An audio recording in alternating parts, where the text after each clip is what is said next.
ऊंट की चोट का असर दोस्तों इस बार देखने को मिला है। 2014 में जब नई नई मोदी सरकार आई तो वो बहुत बड़े बड़े वादे किए थे, पूर्ण बहुमत के साथ आई।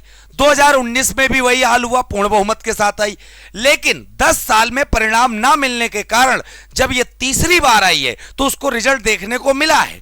इस बार सरकार बीजेपी की नहीं बनी है, एनडीए की बनी है। और एनडीए में कई सारे घटक दल हैं जो मानते हैं कि जो वोटों में कमी आई है, परसेंटेज गिरा है, उसका सबसे बड़ा कारण है युवा।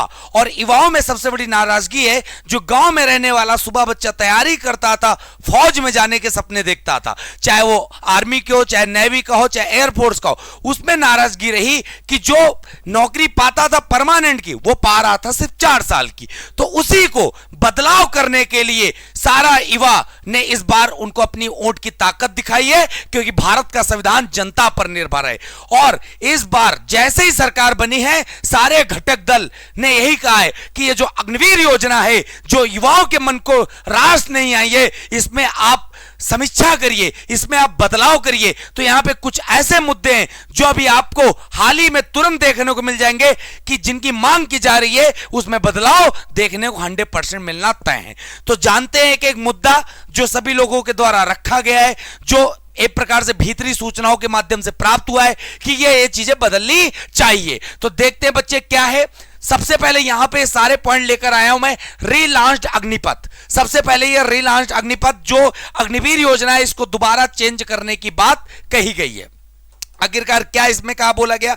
सबसे पहली बात तो कि ये जो अग्निपथ योजना, अग्निवीर योजना है, इसका नाम बदला जाएगा, इसका नाम रखा जाएगा सैनिक सम्मान स्कीम। बहुत बढ़िया है, सैनिक सम्मान स्कीम इसका नाम रखने की बात कही जा रही है।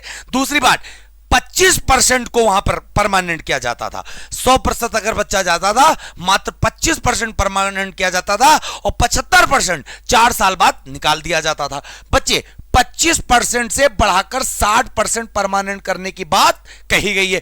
पहला पॉइंट समझ गए, 25% से बढ़ाकर कितने परसेंट? 60% परमानेंट कर दिया जाएगा। दूसरी बात, टेक्निकल पोस्ट परमानेंट करने की बात कही गई है।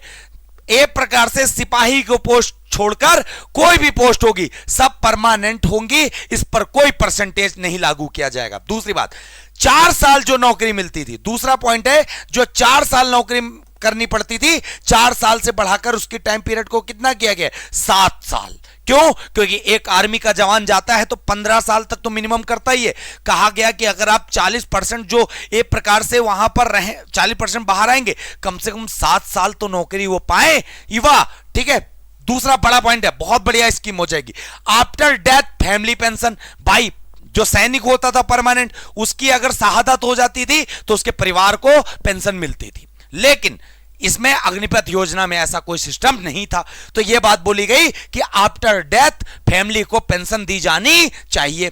Training period 24 to 42 weeks. भाई 24 सप्ताह से बढ़ाकर जो ट्रेनिंग है वो 42 सप्ताह करने की मांग कही गई है। क्योंकि जब तक एक कोई युवा जाता है और वहां पे अच्छे से निपुणता नहीं प्राप्त कर पाएगा तो देश की सेवा क्या कर पाएगा? पॉसिबल ही नहीं है। तो सबसे महत्वपूर्ण है कि उसको पहले नींव ही मजबूत करो कि वो देश की सुरक्षा में अपना अहम योगदान दे सके, उसको फील आए कि हाँ हमने ये सीखा है, हमने ये जाना है। ठीक है, फिर उसके बाद सैलरी इंक्रीज की बात की गई। बिल्कुल जरूरी था भाई, आप इतनी कम सैलरी दे रहे थे, काम सब बराबर कर रहे थे। वही एक आदमी जम्मू कश्मीर में परमानेंट सिपाही बनकर खड़ा है बर्फ में तो उसको ज्यादा सैलरी, वही एक युवा जा रहा अग्निवीर बनकर तो उसको कम सैलरी। कहां का न्याय है? काम जब बराबर, अपने यहां तो संविधान में बोला गया है कि समान वेतन के लिए, समान कार्य के लिए समान वेतन, तो यह अन्याय हुआ। तो सैलरी इंक्रीज करने की बात बोली गई है। पोस्ट इंक्रीज यही है कि पद जो बढ़ाए गए।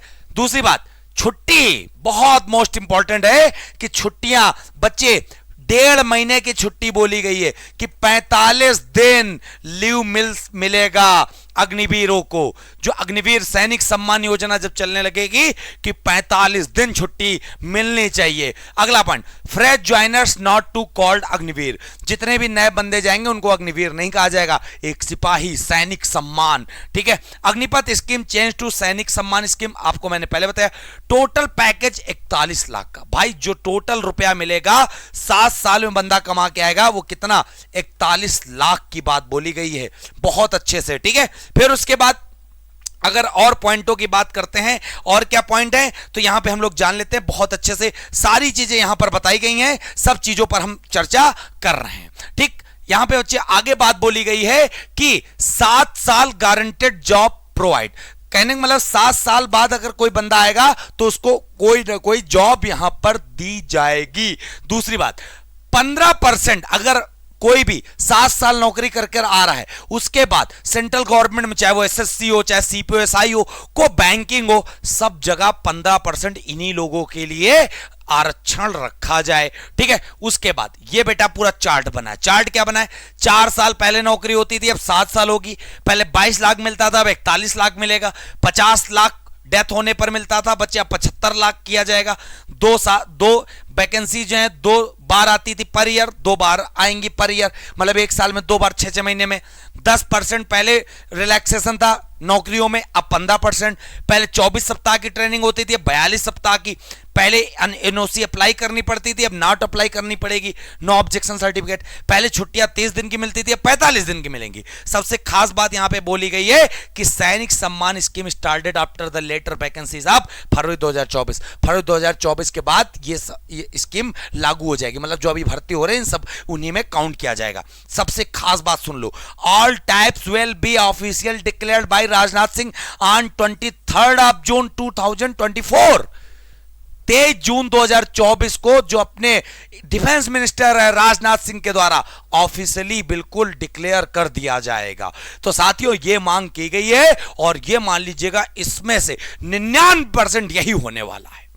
तो आप सब तैयार हो जाइए, देश बदल रहा है, और आपके वोट की ताकत हर एक को समझ में आई है, चाहे वो स्टेट गवर्नमेंट हो, चाहे वो सेंट्रल गवर्नमेंट हो। साथियों आप सबको अपने वोट की ताकत को हमेशा बचा के रखना, क्योंकि जनता ही सर्वोपरि है। जय हिंद, जय भारत, वंदे मातरम।